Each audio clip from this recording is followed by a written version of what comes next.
Mwali wangu, leo nataka kufundisha kuhusu nguo ya kwanza kuvaa na ya mwisho kuvua. Unajua?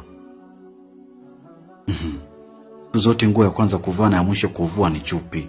Ndio nguo pekee ambayo utaivaa kwanza, then utakuja kuvaa hizo nyingine. Na kwenye kuvua utavua hizo nyingine, mwisho utakuja kumalizia hiyo. Sawa Unaenda kuolewa na mwanaume. Uolewi kwenda kupika, uolewi kwenda kufua, uolewi kwenda kuosha vyombo. Bali unaolewa kwa kwenda kuijenga familia. Upo Mwanamke ukilala na mumeo usiku, usivae nguo ya kwanza kuvaa na mwisho kuvua. Vaa kanga yako moja nyepesi hivi, au kamtandio fulani hivi chepesi ambacho kila kitu ndani kinaonekana. Hata kama shepu yako namba 9 wewe jiachie tu. Mumeo amekupenda hivyo hivyo ulivyo. Lala na mumeo ukiwa huna kitu kabisa. Hata kikugusa bahati mbaya unaamsha hisia zake, lakini usilale sijui na suruali, taiti, gagulo, sijui tenge, juba, adela. Mwali wangu, huo ni usungo. Na kama utashindwa kulala bila nguo, basi vanity dress ambayo iwe ya kufunga mbele. Sio unavaa kama vile pensi sijui shati. Hapana mwali wangu. Sawa? Sasa usiende kwa mumeo ukalala na matenge. Unatakiwa ufanye umalaya. Na umalaya wenyewe kujiachia kumpa manjonjo yote. Mtoto wa kike unatakiwa uwe wa moto, sio baridi kama barafu. Na alafu unataka umvalie chupi. Chupi lenyewe katikati na rangi ya njano kama embe dodo lililoiva. Mwali wangu, usifanye hivyo. Lala na mumeo bila nguo. Sio unalala kila mtu kageukia kwake. Kama una tabia hiyo mwali wangu ikome. Mume anataka kubembelezwa. Mume anataka kufanywa mambo mazuri. Hebu jiulize. Kila siku kila wiki unabadili msuko wa nywele. Mara ebo, mara 5 kichwani, mara majongoo. Yote hayo ili mradi upendeze mwali wangu. Basi hata ukiwa kwa mumeo badilishe manjonjo ili akone mpya. Unashinda na migauni, mara suruali kutwa nzima, na usiku pia unataka kulala na michupi. Inahusu mwali wangu? Haihusu Basi mwanamke kujiachia. Upo nyonyo.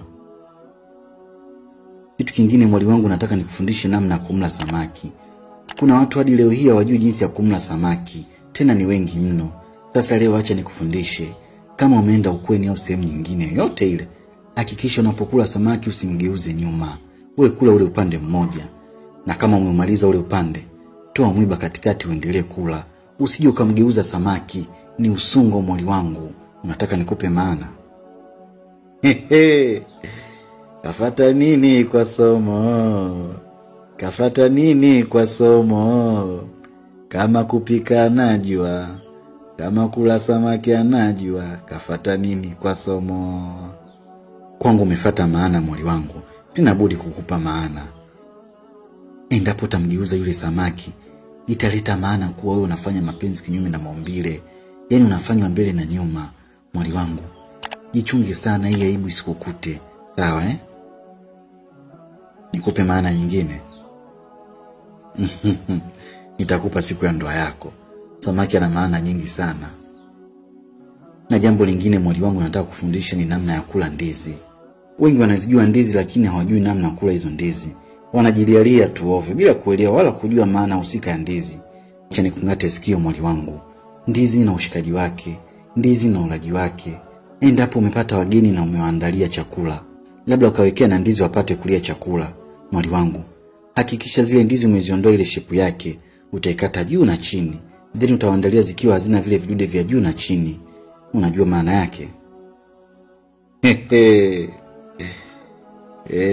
Mwali wangu napenda maana. Utaweza kuzitumia? Hii nitakwambia pia siku nyingine. Leo acha tuishie hapo, sawa? Jamani ni kungwe dume, alo, jomoni mumone, kipo kwa magume ya mapenzi. Jamani ni kungwe dume, alo, jomoni mumone, kipo kwa magume ya mapenzi.